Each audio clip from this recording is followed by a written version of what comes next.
live today. Everybody, welcome to Beyond the Ordinary Show. I'm John Burgos, in case you don't know by now.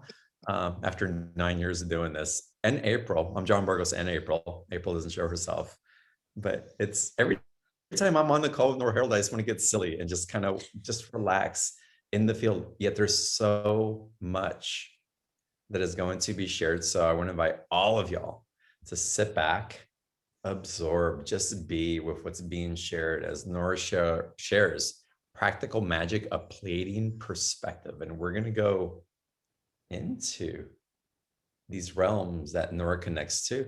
And you're really going to receive like updates as to what's going on, like how to navigate, how to be with yourself and this, and to honor the integrity within yourself. And that's where it all starts. And with Nora today, also, I want to just, we're sharing and we were talking a little bit, and Nora hasn't been on video for a while. I think, Nora, you said since the last time you're on my show. So we're having a celebration party. It's Nora's coming out party today for the last 365 days or something like that. So it's somewhat of a celebration as well, as we get that beautiful energy and that smile and that eminence of Nora with us here on video. So yeah, it's gonna be an amazing call. We're gonna go into live Q&A, but again, first we're gonna get into these perspectives, and you're gonna wanna hang out for this. If you're not familiar with Nora, let me tell you a little bit about her as I read her bio. So Nora, she's been channeling, well, before I read her bio, she's one of the most amazing channels that I've had the pleasure of working with, and her ability to connect and embody and to translate from her authentic expression and from this beautiful, loving heart simultaneously is second to none. And so what you'll experience in there is just, I hope that you can relax into that. So Nora's been channeling and doing healing work for over 20 years. In 1996, she established conscious contact with the Pleiadians and her spirit guides, which triggered an awakening of her abilities and gave her access to her own records. She now channels a multitude of high vibrational beings, including the Pleiadian Collective, Yeshua, Calliandra, and the Lemurians. In 2007, I think you awoke the Lemurians in me, by the way. That's a different conversation, but something in my awareness quite a few years ago, I think it came from the stimulation of being around you. Anyways, in 2007, she began receiving information sharing specific techniques and technology, which is what y'all are going to receive on this call today, also techniques and technology, to facilitate the integration of the fifth dimensional identity and the re-ascension process. And that has become the foundation of her work. And with that intro, Nora, welcome back. Yay! I'm so happy to be back. Thank you so much, John, for hosting this beautiful program and for inviting me in. I really appreciate you so much, and you really have been instrumental in helping me to share my work with many more people than I had been. So I'm always so grateful to you for that support and love that you offer me and all of the speakers who come onto your show in this way, and all of you who are tuning in, right? John, you are like this hub, right? This hub of love. Hub of love. Hub of love, hub of love. I'm going to put that on my team. Hub of burning love. And April, I must acknowledge you as well, April as well. You are such just a light and a joy. And, my first second of connecting with you, John, I also got to connect with April immediately and just felt so loved and supported and welcomed and encouraged by you, April, along with you, John. And I just really appreciate you both so much for creating this space that's so generous and safe. Yes, John is the best, Sherry. I agree. I have my chat window open, which is a huge mistake. I should close that because that's going to get distracted there. Sorry. Yes. Okay, chat. I love all of you so much for tuning in, but there's only so much input I can handle between the voices in my head and my own voice and John, and then all of your telepathic questions, which I receive as well. Yeah. Hi. Hi. Well, let's dive in. The party has started, and we're in, and we're warmed up, and it's just go the Pleiadian perspective and up to date information. So what's the update? Yeah, so I'll bring them in directly, and they'll give the update. Yeah. Okay. But I was thinking prior to the show today, as I was getting ready, I was thinking about how I'm just kind of reflecting on my own journey here. And I started with tarot 30 years ago, over 30 years ago, right? That was my first entree into connection and accessing information, and that led me into working with crystals and magic and spells, right? And channeling, and then reiki. They were the last two things that I kind of connected with, right? And that all happened over the course of about a decade. I was 29 years old when I first established conscious contact. So my work, I'm finding now as a channel, is bringing me back to some of the origins in my experience of connection. And these origins are feeling very grounded to me. And they cause me to appreciate even more my humanness. Right? I think for a long time I appreciated more my higher self, right? And the higher beings. And, we're going to hear from them, of course, right? But what's happening for me now is I'm feeling even more of a melding between Nora. Like, Nora's cool. Like, I like being Nora, right? In this body. Maybe that's what you were noticing, April, when you said I looked younger. I think that's really happened over the last year. And I find that this last year has really facilitated this for me. It's inviting us all this past year to embrace our humanity in a bigger, more loving and more beautiful way. So we're going to hear about that, and we're going to hear about magic and how these things interrelate. And we're going to talk about magic and manifestation, and they're definitely gonna do some deactivation of some implants that we all carry around magic and fears around magic, because there's a lot of fear in the human consciousness around magic.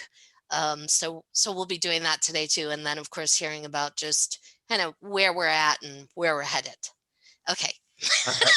I know I love this, and I love that you're speaking about this, Nora, because I find that the show over the last year, even for me, has gone less in the membership platform, has gone less about reaching out and connecting to my guides and more about embodiment. And there's this bridge between personal development and what we would call spirituality that's merging, that has to merge. It has to. Yeah. It has to merge. Yeah. It has to merge. So you speaking of this in your personal process is so in alignment. Awesome. With what I've been feeling and experiencing personally as well. And it's challenging and invigorating at the same time.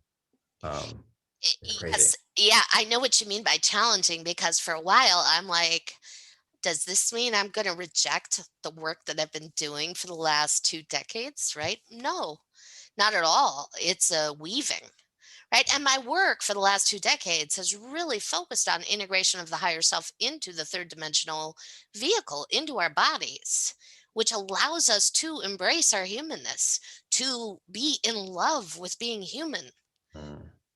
And I often see in our community, especially the kind of the spiritual new age community, this rejection of the human form, right? As lesser than or lower than. And I think that's because what people are really rejecting are our societal conditions and structures, right? So you can reject the patriarchy without reject being human, right? You can completely embrace being human and all that humanity brings to us, and at the same time reject systemic racism and patriarchal constructs and misogyny and on, anti-Semitism. There's so many, and they're all being highlighted right now. And I'm really finding that in myself, like, wow, the more human I am, the easier it is for me to then reject those things that disable me from being fully human. And I can't do that if I'm out of my body. If I'm up on some, higher dimensional, like this realm is better, yeah, my body's just going to sit here feeling rejected, and I can't do anything really physically in an actualized way to shift my world, our world collectively. So yeah, that's kind of where my shift has really gone. Mm. And it's taken us into places that are unknown to us. We're discovering new territory. And again, that's part of the discomfort as this density is kind of bubbling up at the same time, because it has to pop. It has to pop, Yes. right? So Yes. the discomfort of the not knowing, but there's an excitement in it, but it's also very uncomfortable and kind of scary and kind of shocking to our system. And feeling this growing bubble that's imploding simultaneously. If we're experiencing on the outside, what part of us inside is bursting as well? Yes. Yes. Yeah. Yeah. Yeah. Greetings, John. This is the Pleiadian Collective. It is wonderful to have the opportunity to connect with you Mhm. and all of you beautiful universal beings of love who are tuning in right now, who are listening to the recording, who are present with us in any moment. Of course, we're always with you. So even if you're just tuning in at another point in time, energetically, we're still present with you.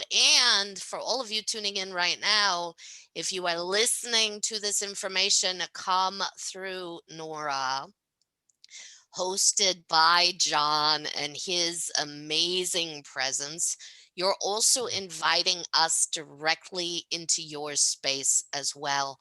So let's have you all take a breath right now. Just inhale and exhale gently, and put your attention on yourself and your body.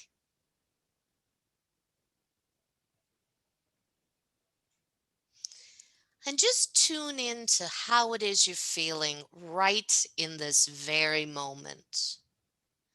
So let yourself really breathe and land in your body, and let yourself feel whatever it is you need to feel right now. Anything that's getting activated, anything you're coming in with as you breathe.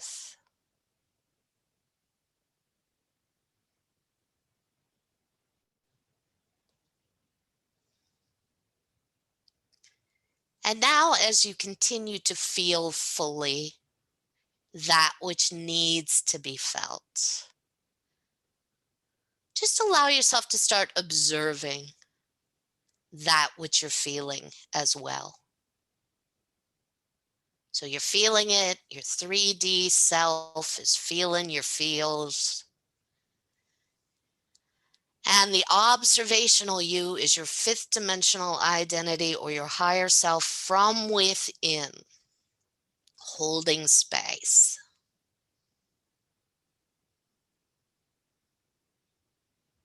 And now step into acceptance. Accept yourself exactly as you are, feeling whatever it is that's coming up to be felt right in this moment. And you're going to start to feel now a wave of unconditional love emanate from your center, radiate outwards throughout your body into your etheric field. This unconditional love goes to any of you in any moment of time and space that needs it. And just breathe as you recognize that you are both love incarnate and experiencing being loved in the same moment.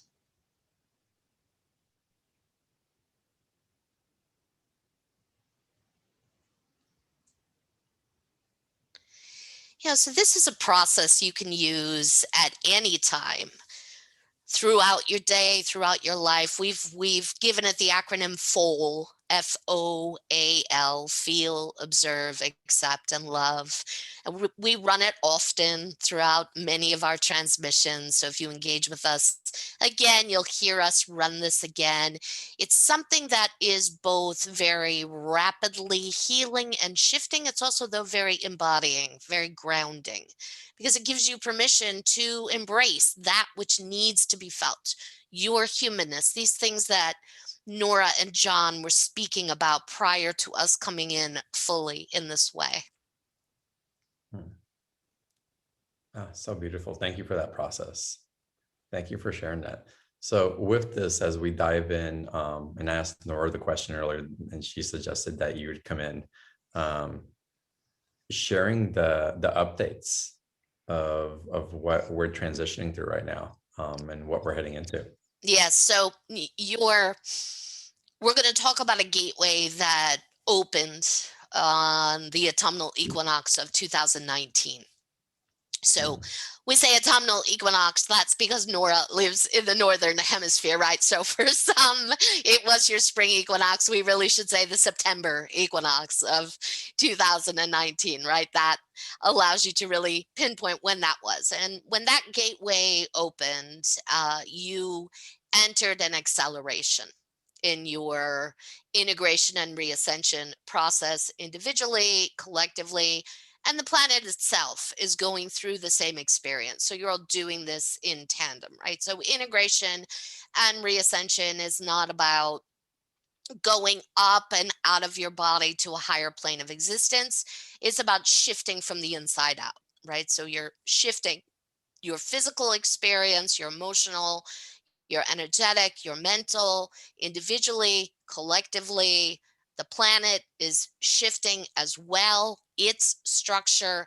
And the shift, by and large, is about all of you coming together and operating as one consciously, accepting your state of oneness, accepting that borders are illusions, that the idea of countries and states and race and religion and all of this, they're all illusions, right? You are one. You are all love incarnate. We are all love incarnate in this universe. So the gateway opened in the September equinox of 2019, and this initiated an acceleration through this experience of integration and reascension into oneness, into an honoring of the collective experience. And there were a lot of pathways you could have chosen and you could have taken, and the one collectively you took was the one that you're on, where in a very short, concentrated amount of time, many, many beings, meaning humans and animals, are leaving. And we see you often focusing on the human loss of life that you've experienced during the pandemic. And humans have been leaving for many reasons during the pandemic, right? So there's been the access due to the condition of COVID-19, but then also many other beings chose to leave during this window as well. In fact, if you look at the data that's just coming out right now, you're going to be able to see the much higher percentage of humans who left during 2020 than the year prior. So as all of these beings leave in this very short amount of time, and 2 years is a very short amount of time. So we're going to take you up here through the September equinox of 2021, right? Which is about 6 months from now. So as all of these beings leave in a concentrated amount of time, it opens this portal and gateway that allows for a concentrated amount of higher energy to come in the form of humans, animals, plant life, right? So we're not talking about higher beings hanging out with you coming in. That happens all the time, right? You don't need to go through something like you've been through to change the template for incarnation on your world. And that's what's happening, is your templates, your blueprints for incarnation are changing. They're shifting. You're really going to see the effect of this 5 to 10 years out from here. Because one of the things that happens is, as these beings are born, because that's the way new life emerges in the third dimension on planet Earth. So as these beings are born, they immediately begin to interact and engage with you all, not just physically, but also telepathically. And as they engage telepathically in this way, you all begin to receive their instructions. And their instructions, the foundation of their instructions, are embrace of humanity, embrace of the understanding of yourselves as the collective, and the embrace of all life forms on planet Earth. All life, animal, plant, mineral, vegetable, otherwise, etc. All life. So you're all going to see a really dramatic shift over the next decade or so as you all begin to take in this understanding and integrate it in a deeper way and begin to operate then with each other as if all life is precious, equitable, connected, together, right? You're all one. So this is Nora here. They're expanding on something here that came through during the spring equinox, which is, that's very interesting to me, this piece on oneness. There's something else I want to touch on here. There are a couple other things I want to touch on here. There are many things they want to touch on here. Let us give you what's primary for you all. This is the Pleiadians again in this moment. So this moment right now for you all is about healing and transformation, right? It's about healing and transformation. It is imperative that you prioritize and honor your healing processes, that you make, in fact, your healing and the healing of the collective primary for you all right now. We know you're frustrated. We know you're feeling impatient, and we know that you feel like you want to start actively operating as creator beings again, right, in your lives, as you can start to feel somewhat of a light at the end of this long journey, or what has felt like a long journey of COVID, right?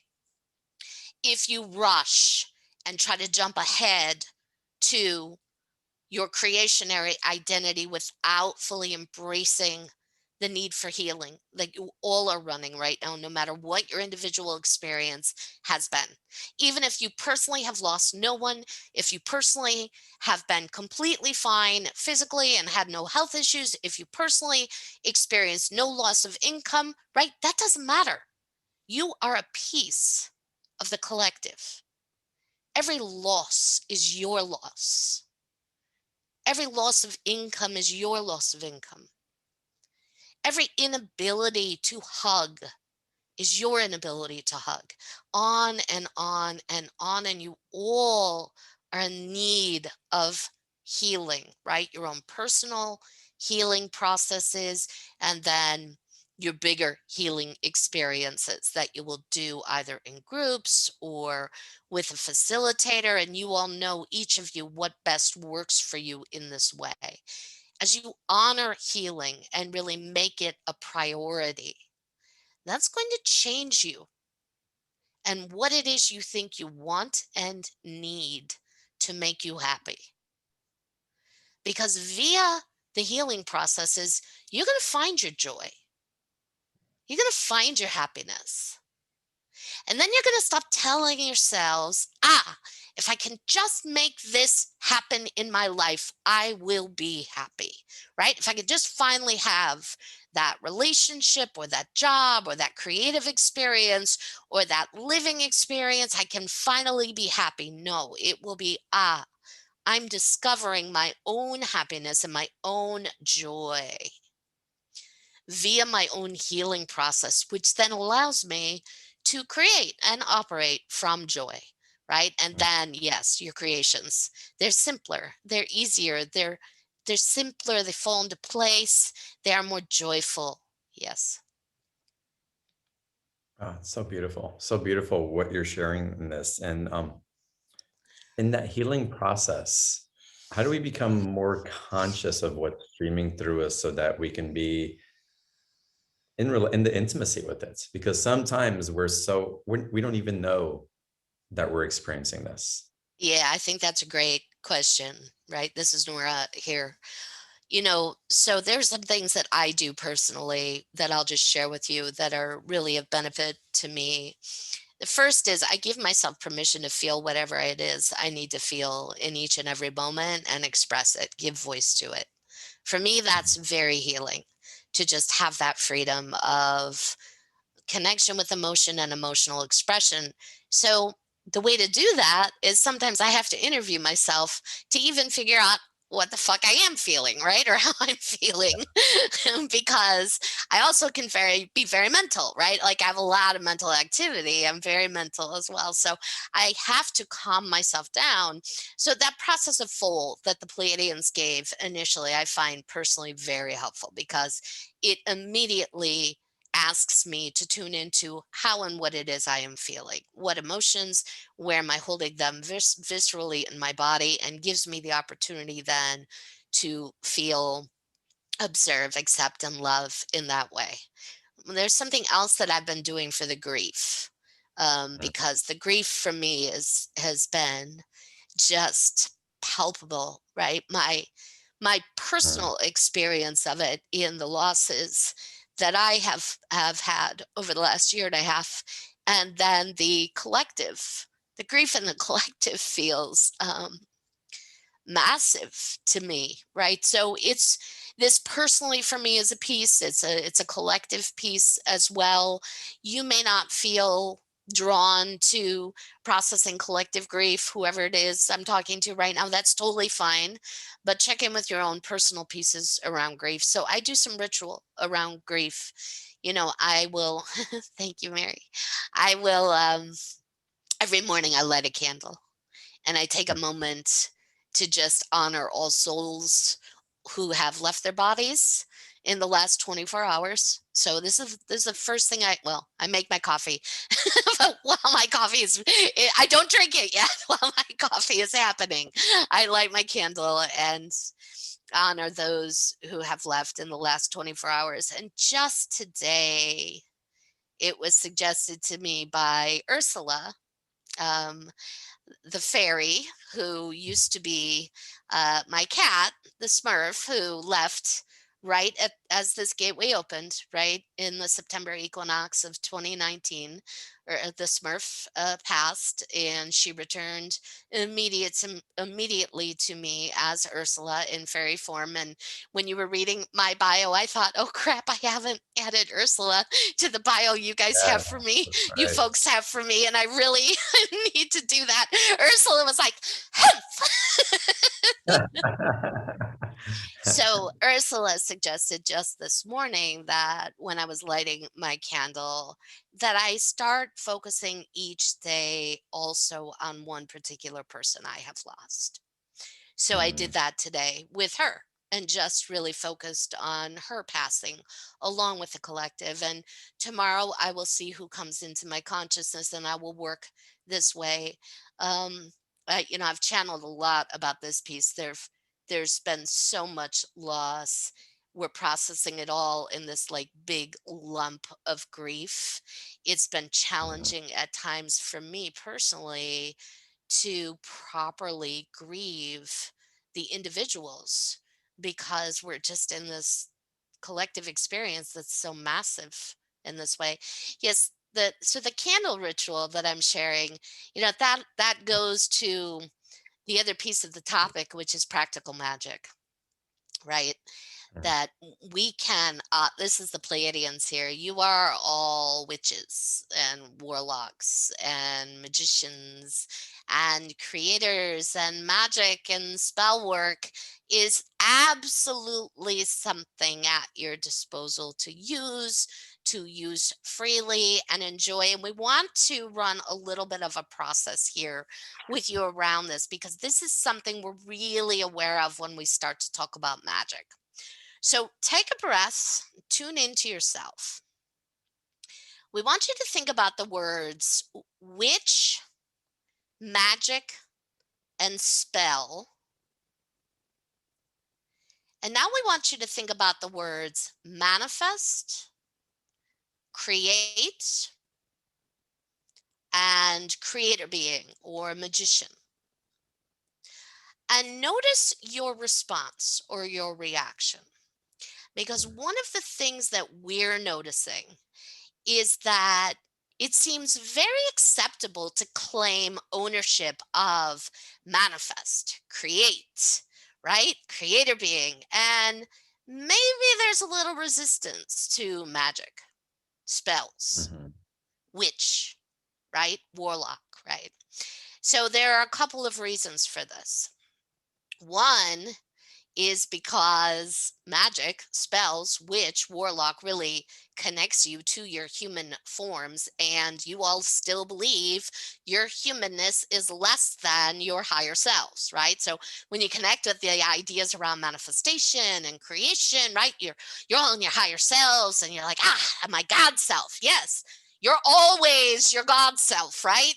Whether you're casting a spell or doing a manifestation exercise, there is no difference in your identity. Now, the other piece that's very significant for all of you are the many times you all have experienced different forms of persecution in different lifetimes because you were called a witch, you were Mhm. called a warlock, you were called out for doing quote unquote magic or quote unquote spell work, whether that was true for you or not. And you all hold some individual and then collective trauma around magic itself.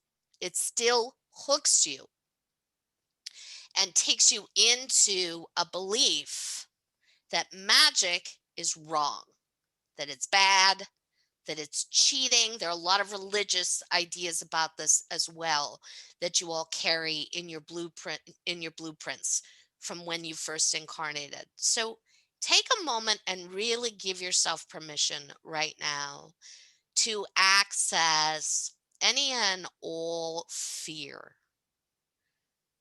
or distaste or judgment that you're holding around magic or spells or witches, right?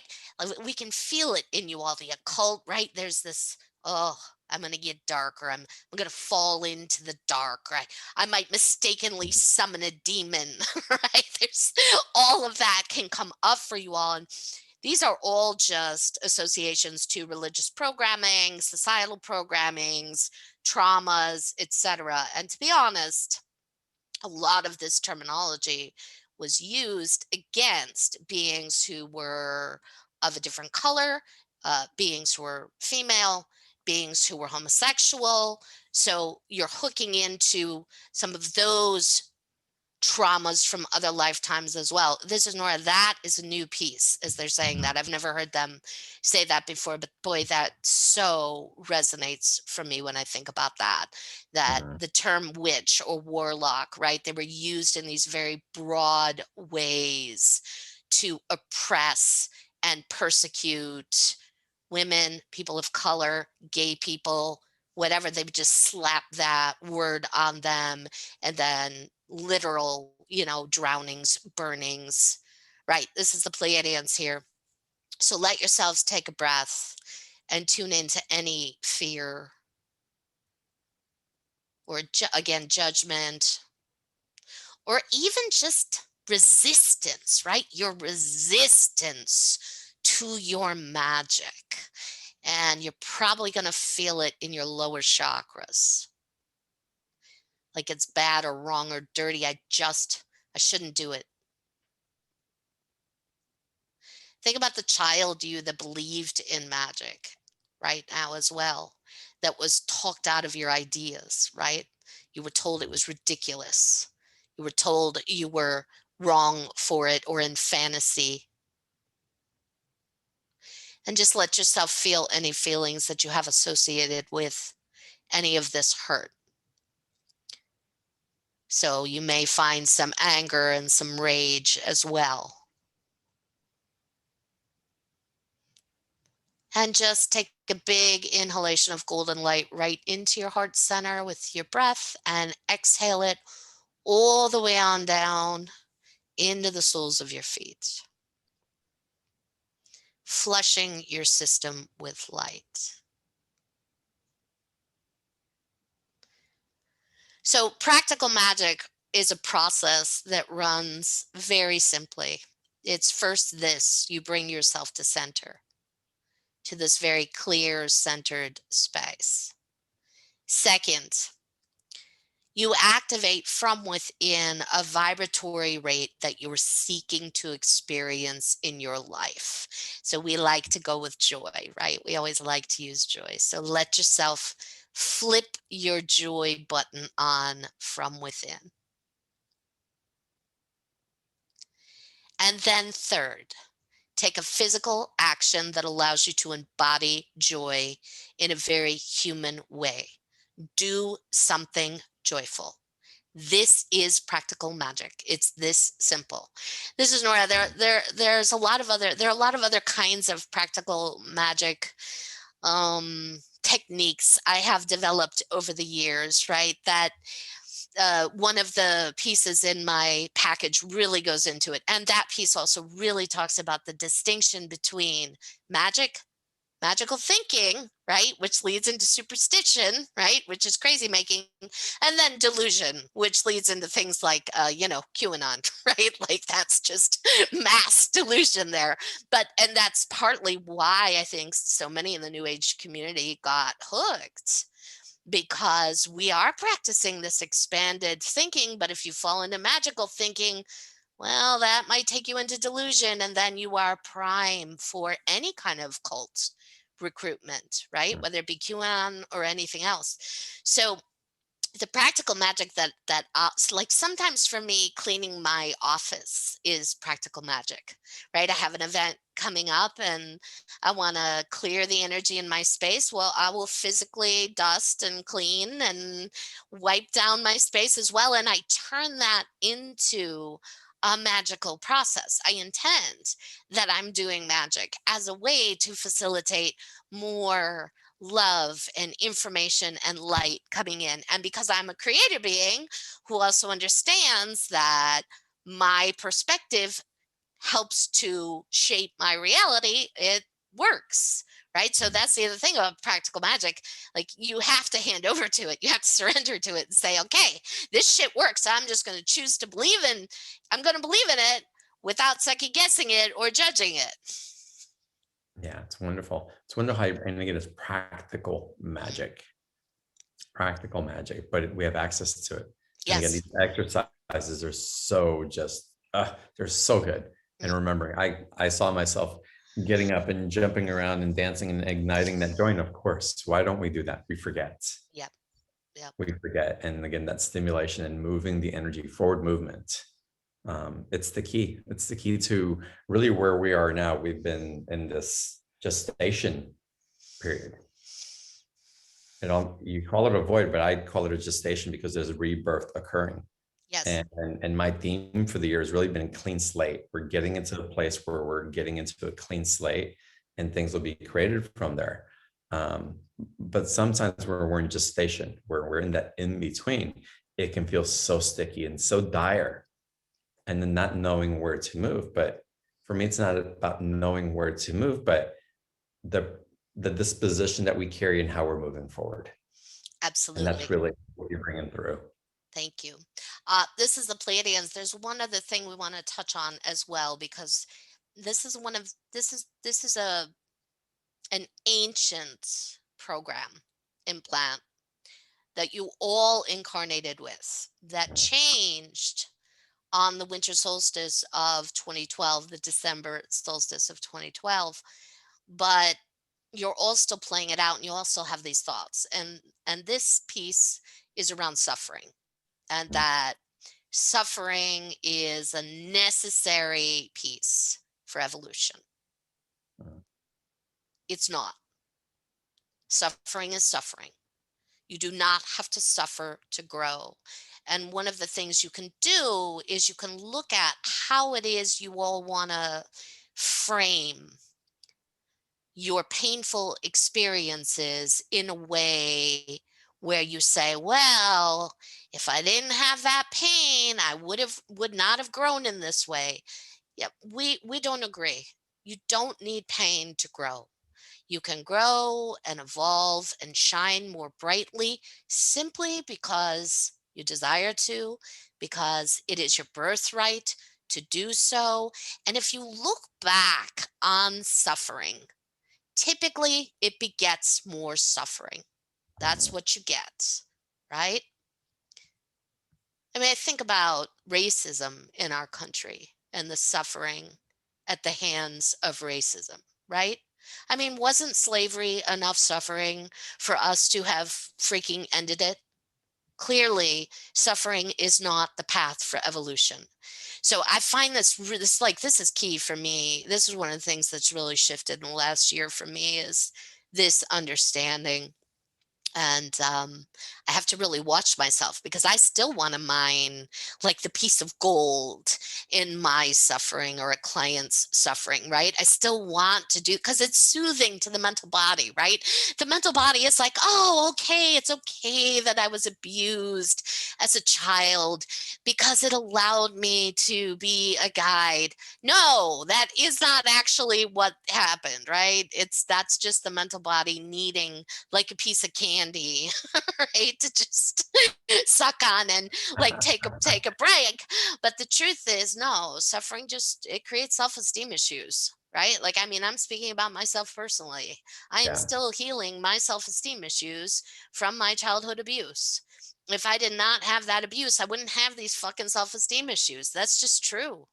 Mhm. But so I see that as something we're really all examining, those of us who are working as guides and healers right now, and language changing around that. And that's exciting to me that we're discovering this, right? That we're remembering we don't have to suffer. Well, it's exciting, and it's so hopeful, and it brings forward. It's like, oh, there's a reason behind this. There's like, we're being led forward into something, and we're creating it in the process, along the way collectively.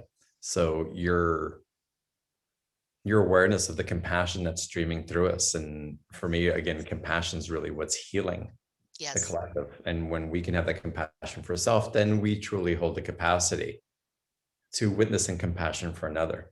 But if we're judging through compassion, it's a different type of energy. And so that distinction is becoming more and more noticeable. Yes. And again, these bubbles of density are popping through us. And as we experience those bursts, it's like, oh, of course I can relate to that now. It may not be the same experience, but you know the emotional tone, you know what was being birthed through. And from that place, the solidity that we can hold, not just from a spiritual perspective, but grounded in that compassion, both integrated, the waves of facilitation that creates, and illumination for others is tremendous. So this is amazing. Nora, I want to get into the post-COVID timelines, and I absolutely want to dive into that because I think it's so important. And I think a lot of people really love to hear about that. But I want to get into your special offer first, because I started going through a special offer and the page wouldn't stop, and it wouldn't stop, and it wouldn't stop, and it kept going, and it kept going. And it's so jam-packed of all of these different aspects of technology and information and tools. And it's just, the special offer it is beyond generous and so in alignment with this transition and this rebirthing that we're all in. So April has typed in the link for the special offer in the chat box. So click on the chat box, click on the link, follow the link there to it. If you can't find it, you can type in your web browser, beyondtheordinaryshow.com/Nora24, and it'll take it to that same page. And Nora, as you're sharing, I'm going to share my screen and we'll scroll down together. Oh, excellent. And That's perfect. I went to the web page, but I don't have to do that. you don't have Yippee. to. That beautiful picture. Technology is amazing. Yes, this is what happens when I'm not on your show for a year, John. My package is gigantic, right? Because it's just basically every big event I've done over the last year, with then some of my monthly transmissions thrown in as well, because there were some really amazing gems that came through in those sessions. So the first piece is a live event that'll be happening Tuesday, May 4th. This will be up to the moment where we're at, live channeled transmission for the first half hour, Q&A for the next hour. I get to as many attendees as I can. This is only audio, no video. So you just call in or listen via the webcast. And I've been doing these monthly transmissions now for over a decade. Yeah, and I love them, and I love the community that has gathered as a result. And it'll be primarily the Pleiadians, and then, Ursula, Yeshua, Calliandra may make an appearance. All right, so then item number 2, what the fuck, experiencing this now moment. So this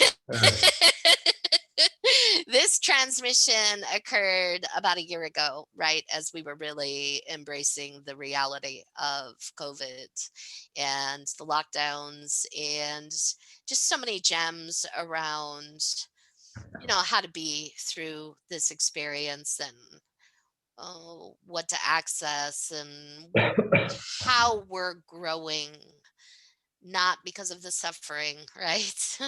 Just how we're growing. So yes, that's item 2. Are we going to go through? In item 2, one thing that really stands out for me is the return of the fairies with COVID-19, and how you get into that, and what's being, again, the love and the intelligence that's being shared through that. Fantastic. It's interesting because I started to hear this phrase, the return of the fairies is upon you, and nothing will be as it was before.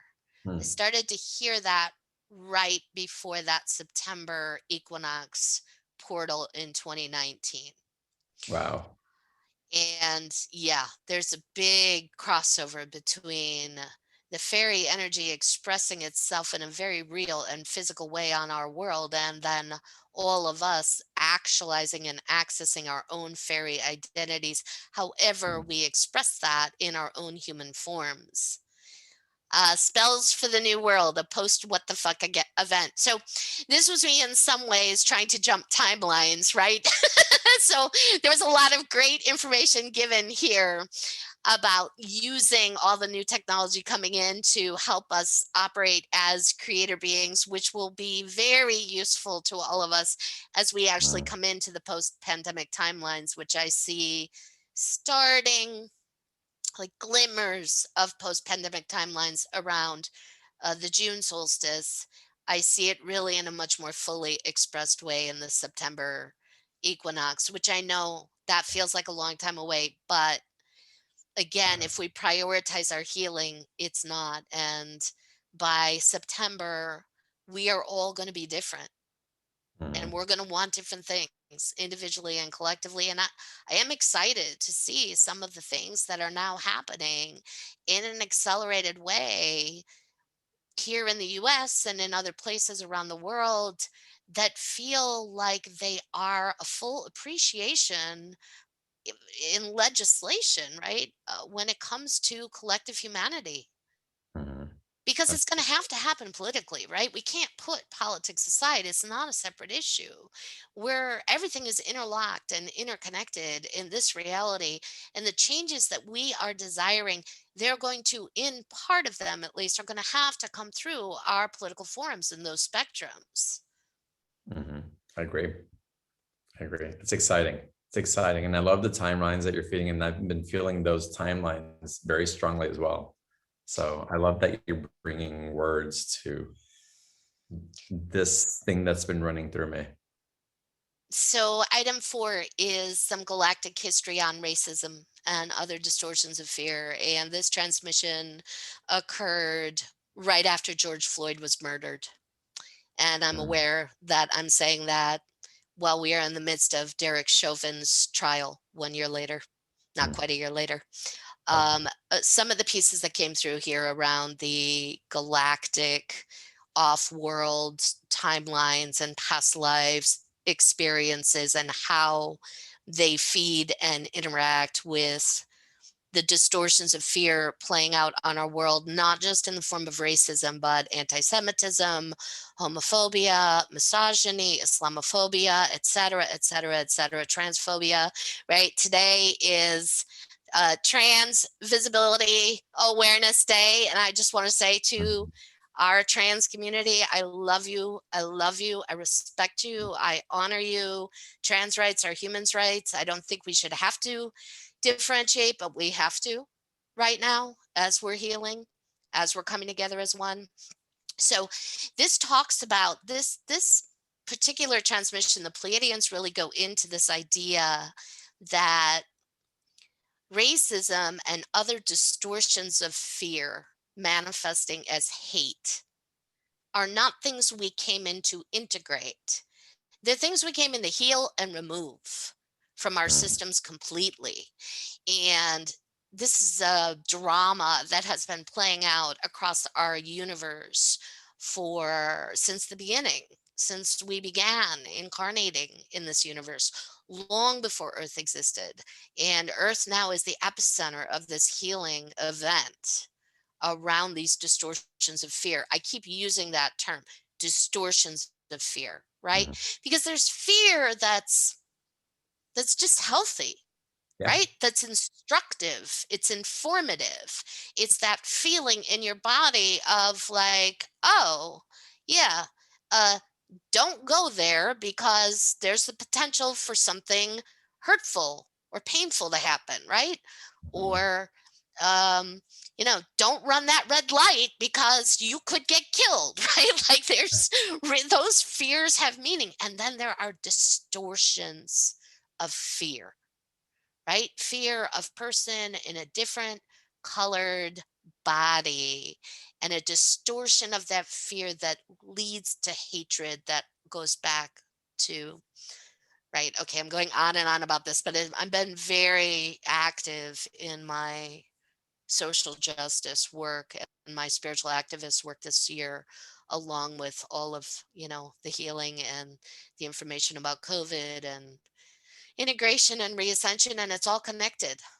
Well, Nora, I think this is important also because so many of us that don't know necessarily what to do. The awareness is one thing. Um, and the glimpses that we have and that we hold on to because it happens to be highlighted in the news, but then not knowing how to take action or how to be, and it's not about that. And what you're offering here is really figuring out how to peel away what doesn't belong to us and how we've been holding on to it and how we can stop it from running through us. And that, in effect, affects the transition for the collective. It does. This is Yes, huge. these Yeah. are, yes, it is an active principle to heal your own distortions of fear. That Yeah. is an action towards, that is an anti-racism action. Yes. Right. Yeah. Oh, amazing. Oh, so powerful. Summer solstice 2020, huh? Yes. So this was, there was a big eclipse that happened. This was, let's see, I'm having to read back here. Oh, they were really talking about, right, the deconstruction of the denseness of our reality and the more porous nature of our being that's beginning to emerge during the timeline that we're on. with some really good third eye technology being activated as well. Yeah. Amazing. Amazing. Then we go into the spiritual activism. Yeah, so this kind of dovetails with what we were just talking about here on how you can, operate as kind of claim your spiritual identity and your activist identity, which I think so many of us have felt like they were, contradictory at some point, right? Like I certainly did. There was a long period of time where I felt like it was inappropriate for me to involve myself in social justice issues publicly, right? Or in an active way. I had feelings about it in my own personal healing work, but I felt like it wasn't appropriate for a channel, right? Right. And then I think about, I'll just call on one of the most famous social justice warriors of our time, Dr. Martin Luther King Jr., right, who is a freaking preacher and a social justice activist and warrior. I can think of nothing more spiritual than doing social justice work at times. Nothing more spiritual. So this is great. And here the play at the bottom, I read the Pleiadians and Ursula offered processes, including one that facilitates aligning to the self to be even more effective as a spellcaster. Yes. Oh, yes. So woven throughout all of these transmissions, there is spell work and there is magic and then there's social justice. The social justice stuff is there. It's not the majority of my work. It just happens that we're talking about some things that occurred during a very intense period, just that May, June, and July of last year. Oh, release, reset, renew. So I do an annual transmission right either on or around July 25th, which is the Mayan day out of time. So in the Mayan calendar, the calendar stops on the 24th of July and it starts on the 26th of July. And on July 25th is this day out of time. It's like a open day energetically that's incredibly powerful for magic work and spell casting work and manifestation work. So there was a lot of focus on that. And then also just the release of the prior timeline, resetting our systems, and then coming into renewal of the Mayan New Year. Excellent. And then we go into the Equinox 2020. Yes, so this was the September equinox, and there was some great toning and throat chakra activations that are included in this one. Again, some third eye activations.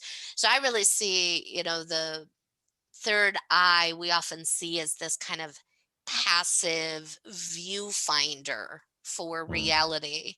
But there's a whole other side to the third eye where it operates as a projector and a transmitter of energy and vibration and frequency. And when that is activated and we're aligned with particular vibrations, there's a process for projecting those vibrations out into the density around you that allows them to land, right? So if you're working with joy, I'll activate joy in the body, activate my third eye, project out, let it land in the world around me and take shape and form, right? So that's that we went into some of that there in that session.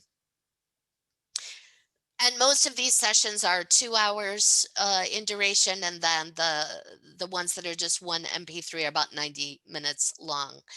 Connect, commune, and collaborate. This is all about telepathy and using the receptors and transmitters in our etheric field to both receive and share information, both in the construction of our individual realities and then in collaboration as co-creators and then collective creators with all of collective humanity. So there was really some amazing work that came through around telepathy and working with telepathy consciously It's during that strong, transmission. Nora. Telepathy is coming on strong. It used to be subtle and it's becoming so much more grounded in the space, so much more malleable. It's there. I see it happening more and more. It's amazing. Yeah, absolutely. Wow. All right, then joy as the growth motivator. Yeah, I mean that pretty much just sums it up, right? It's much lengthier conversation on deactivating our need to use suffering as our motivator for growth and inviting in joy as the foundation for our growth motivator. Something I'm still always working on. Right. Well, you seem like you do it well. As y'all go through the special offer, at the last paragraph in each offer, it tells you the processes that are offered. And it's just, again, the processes that facilitate clearing the past life and ancestral traumas and bleed through. And another one, accessing a state of wellness, certainty that all is well. I mean, these are big processes, Nora. Yes, and in the description, I don't even talk about all the processes that are given. If I wrote a description for everything that happened in the event, they'd be pages long, right? So I try to encapsulate. Even now, my descriptions are kind of long. I'm not great at. I try to get it all in there, leaving it all on the mat, right? This is a big clearing session. It came to me because the name for this one, I was in child's pose in doing my yoga practice, and I would just keep hearing, just leave it all on the mat right now. Like whatever you're carrying, just leave it on the mat. Right. So it led to this session that really facilitates a clearing and release of so much of what we're all carrying right now, both from living through the pandemic and then also just lifetimes and lifetimes of suffering. Amazing. All right, well, continue. Nora, do you see my video? It looks like I have a fairy on my shoulder. I'll check that out. I do. It looks very much like Calliandra. That's very Calliandra energy. You got another one to your left as well. Yeah, I got another one over there as well. Yes. Amazing. Oh, the winter solstice transmission, right? So this was that Jupiter Saturn conjunction that in Aquarius that occurred on the solstice that really, I think I and a lot of people are seeing this as a marker for the beginning of the age of Aquarius. Now, I don't think we really began it in 2020. I believe the age of Aquarius began a few decades ago. And when you look at the acceleration and the advancement of our technology, I think that's a way to determine we're already in the age of Aquarius because, as humanitarian as Aquarians can be, right? I'm an Aquarius, so I'm very well versed in the Aquarian energy. We're also huge techie geeks, right? We love technology. So this was all about that conjunction and how this was really going to change everything here. Yeah, amazing.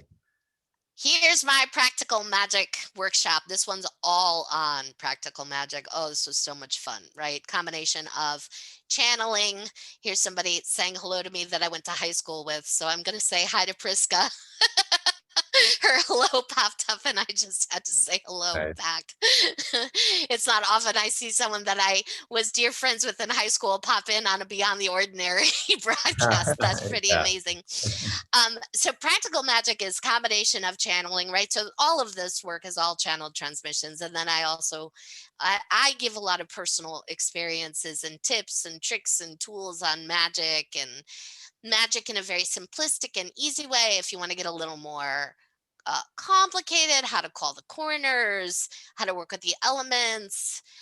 It was so much fun, that workshop. I mean, they're all fun, but this one was really, that's why I called the package Practical Magic, because I'm really, right now, I'm really selling the idea of magic. If y'all haven't noticed. It's so good. So good. I think it's wonderful. An Aquarius stellium in the collective experience. So we went through this experience just back in February where we had all of these planets in Aquarius. And it was kind of like the bookends to the Saturn-Jupiter conjunction in Aquarius we experienced on the December solstice. And there were just amazing, amazing things that came in. But we also talk in this event about 3 astrological events that are happening this year, and that's Saturn. No, that's Uranus and Saturn squaring each other in Taurus. I believe that's what that says. Yes. Yeah. So one occurred during this event. One is occurring on the right around the June solstice. The other one is right around the winter solstice. So these squares are really intense as far as helping us reorder who we are and how we're operating as a collective. So I'm excited Mm. to see. Squares can be tense, right? Because it's Yeah. like a push and pull energy. And there's the rule breaker and then the one who doesn't want any rules at all. I mean, Saturn's all about rules, and then Uranus is like, fuck the rules, I don't want any rules, right? So they're squaring off with one another 2 more times this year. So the Pleiadians and Ursula really went into what we're going to experience as a result of that over the course of this year, all Amazing. through Amazing. 2021. Love in the age of Aquarius. This is all about love. Mm. Personal love, romantic love, family love, collective love, higher self love, love with the guides, love as our identity, love as a feeling experience, love as a visceral experience. Yes, love. And I love as receptors and transmitters in the energetic field. Oh, Mm, I want to get into that. mm. Oh, amazing. Now, item 16. Again, y'all, we're at item 16. This is a $97 package. I'm just kidding. Yes, Uh, the prioritization of healing. Yes, this was a very healing focused transmission as Venus was entering Pisces. Oh, there was something going on with the moon at that time as well, new or full, I can't remember. Um, I mean, it was recent, but my brain is just not working right now. So yes, this is very, very healing focused. Oh, and Sari comes through. Sari, the fairy godmother. Oh God, ah, she's this amazing fairy energy that I had never channeled before. Um, that I first discovered through Brian Froud and Jessica Macbeth's work, The Fairies Oracle. So mm, Sari is an energy I had connected with before in my own private healing process. Like I'll call on Sari when I need help, but Sari showed up in my house wow. the night before this transmission, and there were some events that played out that helped me really recognize and understand that's who I was interacting with. And I talked about it in this event, and then she came through directly, and her energy is just so loving. I mean, Wow. Sari shows up when you need her. Mm, She's the everything's going to be okay being. wow. Oh, it's Yeah. beautiful. Whew. And we continue. Spring equinox transmission that's just occurred, what, last week? Yeah.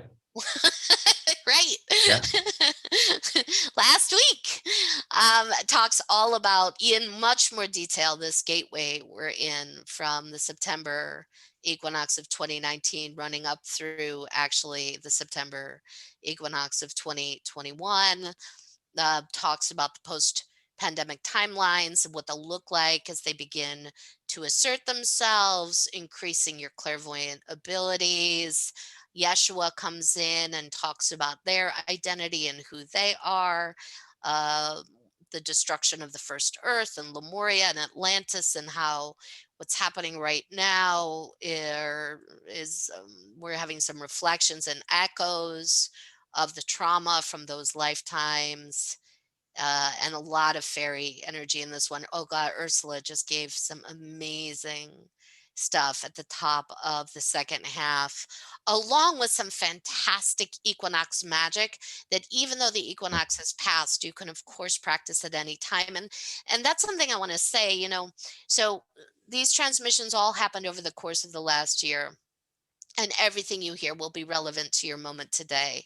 In fact, I know this is true in part because when I sent the spring equinox transmission out to the attendees, um, I accidentally, no, to people who had ordered initially, I accidentally sent the spring equinox from 2018 to dozens of people, and I realized the mistake because somebody let me know it was the wrong files, and I went and fixed it and sent an email, and I got so much feedback that most people had no idea they were hearing a transmission from 3 years Wow. ago, and that all of the information was completely relevant to their current moment in time. So that was Amazing. Yes. Amazing. Nora, I think you held back on us, only 17 items, missions. Y'all, again, this is, oh, I love what you're bringing through. I love what you're bringing through. Thank you. Practical magic, healing, and love in the Age of Aquarius. It's extremely generous offer from Nora. I hope you take advantage of it. April is putting the link back in the chat box, so you can click on it to purchase and follow the purchase links. They're super easy to get to.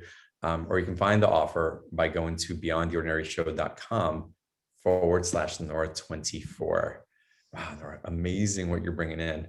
And thank you for your generosity in that. I want to get into the post-COVID timelines. It's so important to get into that conversation. If you can share what your awareness is and perhaps what we're ready to receive in respect to that.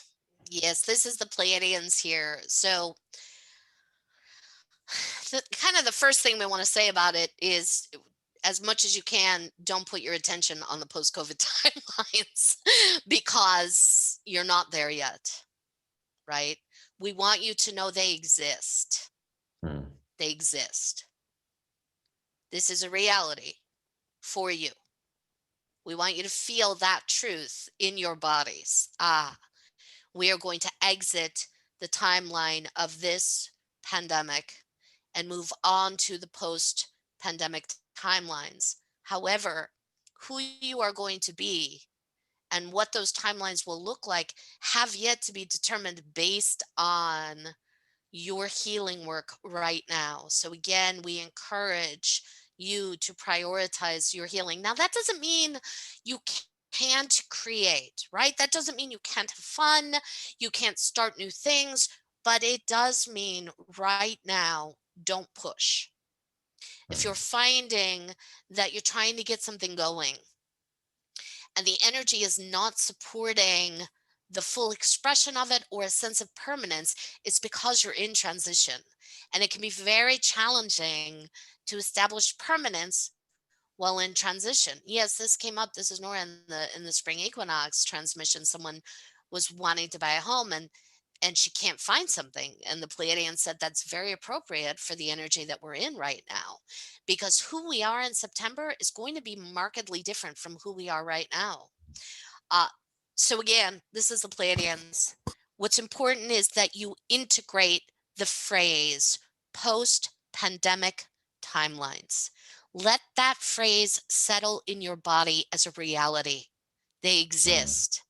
And know that when you're ready to actualize and begin operating on those timelines, well, you'll just find yourself there and moving and flowing more rapidly.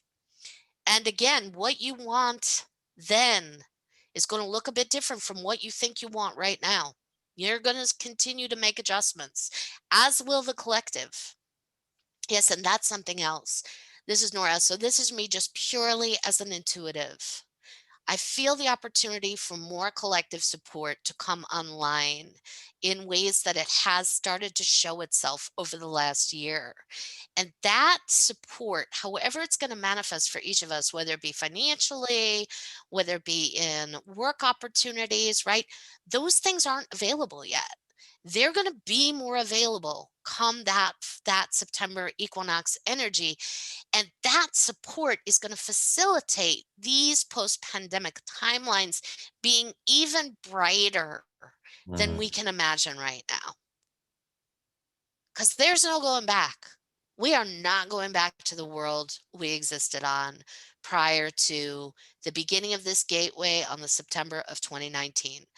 We're all going to try, right? We're going to have moments of trying to go back to normal. That will just, because that's habitual, right?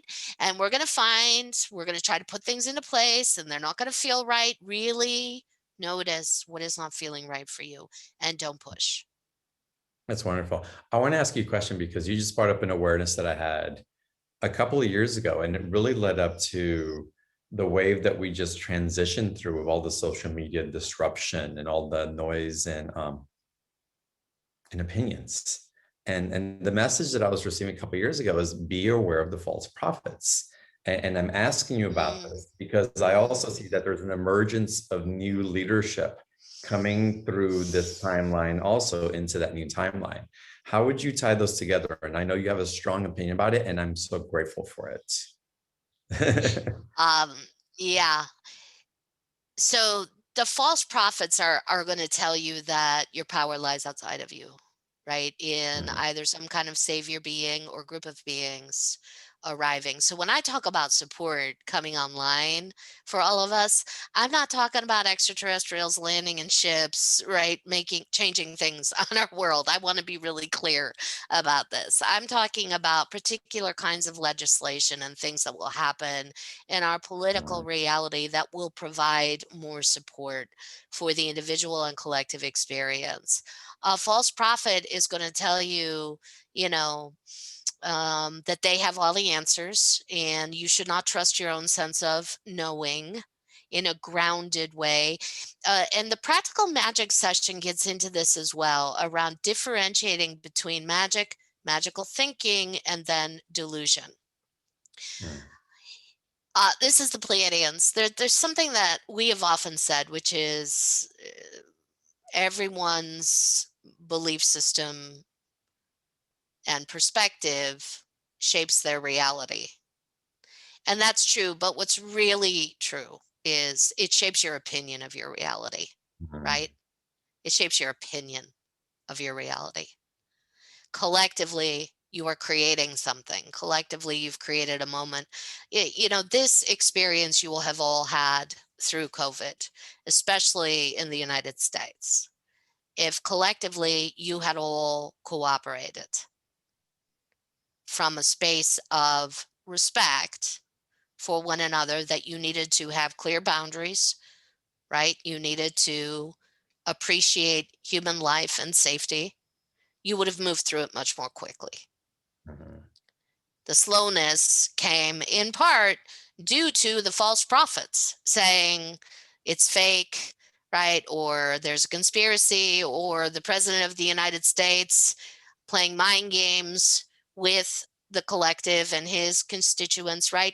And that's what you'll see. Like a false prophet or a false leader will confuse you and disorient you and say that your sense of self and identity is not valuable.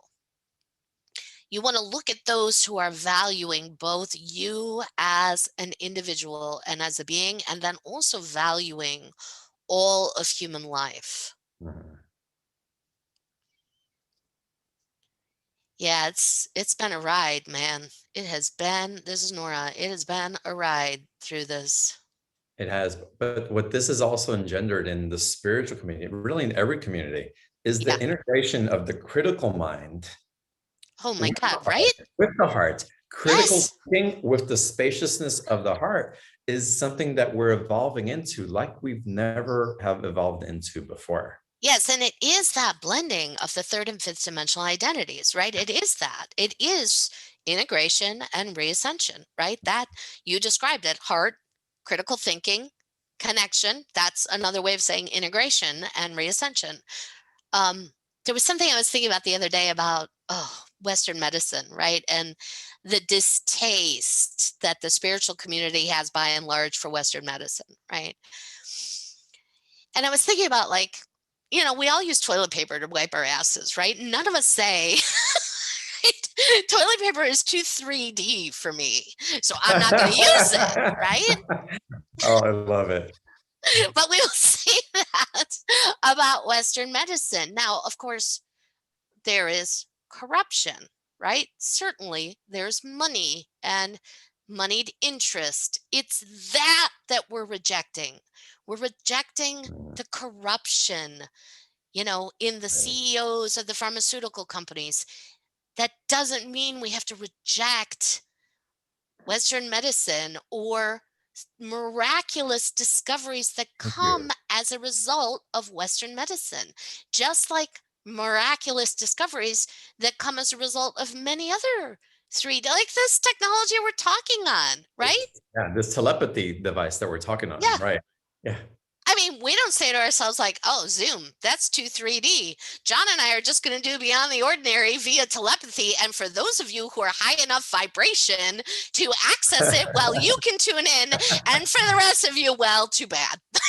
And that's the energy that's been really expressed quite often over the last year and a half through COVID, right? Yeah. If your vibe isn't high enough, you're going to get sick. No, you know what? Fuck you. Like, no, I'm sorry. Right? We all get sick. Excuse my mouth. That is my righteous anger, which I am a huge fan of, right? Use your anger to establish your boundaries. So Nora, as we're moving forward, what are your suggestions to be both present, but what's the saying? It's like plan for the worst and prepare for the best, or vice versa. Mm-hmm. It's like how do we stay in this present, in this, and also prepare? Yeah. Because there's that we know that we're heading somewhere. I think prepare is really, like, for me, prepare is pay attention. I mean, I'm going to talk about toilet paper again. I can't believe it. But prior, I would say going back maybe 5 years, I was almost always out of toilet paper in this house, right? Like, I was always buying toilet paper when I had 1 or 2 rolls left. And then something shifted a couple of years ago where just every time I went to the store, I would just buy a 6-pack of toilet paper because I felt that was the right thing to do. So when the toilet paper craze happened a year ago, I had like 7 packages of toilet paper in my house. That was just me being present and being aware, also not operating from scarcity or anxiety, right? Part of the thing for me, part of the shift I've noticed in myself, and this is one of the things that I use to keep me in a safer space now, is I no longer operate from anxiety as my default vibration. And that was my default vibration for a long time, anxiety. So I would create situations in my life from my anxiety that constantly offered me the opportunity to feel anxious and afraid. And at some point, as I really did my healing work and shifted into operating from joy, that doesn't mean I'm not still anxious at times or I don't have anxiety, but a lot of things have shifted for me as I've reset my default to joy and operate from joy. So as I'm operating from joy, I have plenty of toilet paper in my house, right? Shift happens while, there were a lot of people out there running around looking for toilet paper, right? So I think it's a matter of, that's it, exactly what you're saying, right? Plan for the best and prepare for the worst, or plan for the, prepare for the best and plan for the worst. I think it's plan for the best and prepare for the worst is the statement, right? Yeah. Well, if you're planning for the best, really, and operating from joy, then you're going to be in a space where you're more easily able to also prepare for the worst. Hope for the best, prepare for the worst, right?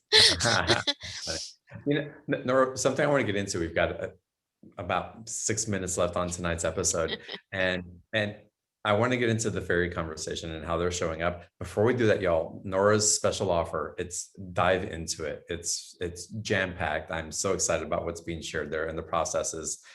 April has typed it into the chat box, so you can get the link there and just go through the super easy process of getting your downloads, and the link also for the live call. So take advantage of it. It's $97, 2-payment option, 30-day money back guarantee. Super, super accessible. We want to make sure that this is such a yes for you. So that's there. And the replay, we'll send the link out a little bit later in the email so you can come back and tune back in and get into the vibration. Nor the fairy energy that's coming alive. Tell us more about that and what that means for us in embracing our fairy aspects. Yeah. So this is Ursula. Hello. It's so wonderful to be here with you all. Thank you for summoning me tonight, John. So it's not like we weren't around, right? We've always been around. But as you collectively raise your vibration, so we will get into some high vibe talk right now, but this is happening on a collective level. It's not like a system of grading where some of you get an A for your vibration and some of you get an F, right? That is not the way you're really working. Yes, some of you are putting your conscious attention on your healing work, and your healing work is the thing that will automatically raise your vibration, meaning allow you to operate from joy as opposed to anxiety or fear, right? It's that simple. There is no big magical plan. There's just healing, which allows you to reset in a more loving and compassionate and joyful way, which allows you to then contribute your love and joy and compassion to the collective. So as more and more of you have done this individually, the collective has raised its vibration. You move up through and into an octave of the fourth dimension you had not yet been able to inhabit. And as that has happened, your experiences with us in the fairy realm become more real, more grounded, more solid, more visceral. We can access you more easily. You can access us more easily. And you also are finding your own fairy identity as well. You know, when they talk about, when Ursula talks as fairy, so I see Ursula as like the classic fairy manifestation, but giant, not tiny, right? She's giant. The fairies I know to be giant. And when they use the term fairy, the fairies, capital T, capital F, they're talking about all kinds of beings we would describe as mythical on our world, gnomes and elves and dragons and unicorns and brownies and pixies and on, right? There's so many. I think there are names I haven't discovered yet. I haven't remembered yet. So one of the things she said, I think it was Ursula said in my last transmission, was those who resist or reject their own fairiness or are uncomfortable with their own fairiness are more likely to be running distortions of fear manifesting as hate. The more we embrace our fairiness from within, well, the easier it is to just embrace all of humanity, right? In any size, shape, form, religious denomination, sexual orientation, gender assignment, whatever it is. So beautiful. So beautiful it's coming through. My God, this is such an amazing call. So much great energy shared here today. Y'all, the special offer, you've got to dive into it, take advantage of it. More of Nora and these different transmissions. And it's so exciting. And Nora, thank you for coming on to BTO today. It's just, it's so good to have you back and so wonderful to be in this transmission with you. And again, and it's this intimacy. Thank you, John, so much. And thank you, all of you who are tuning in, for contributing your love and your questions, right? That all happened telepathically. And I'm sorry we didn't have time to get to some of you live. This just flowed in this way. Yes, thank you so much, John. Yeah, next time. Blessings. Wonderful seeing you, and blessings to every single one of you. Y'all are amazing. I'm so blessed to be able to participate in all of this. Y'all have a fantastic evening, and I look forward to seeing you on the next call. Good night.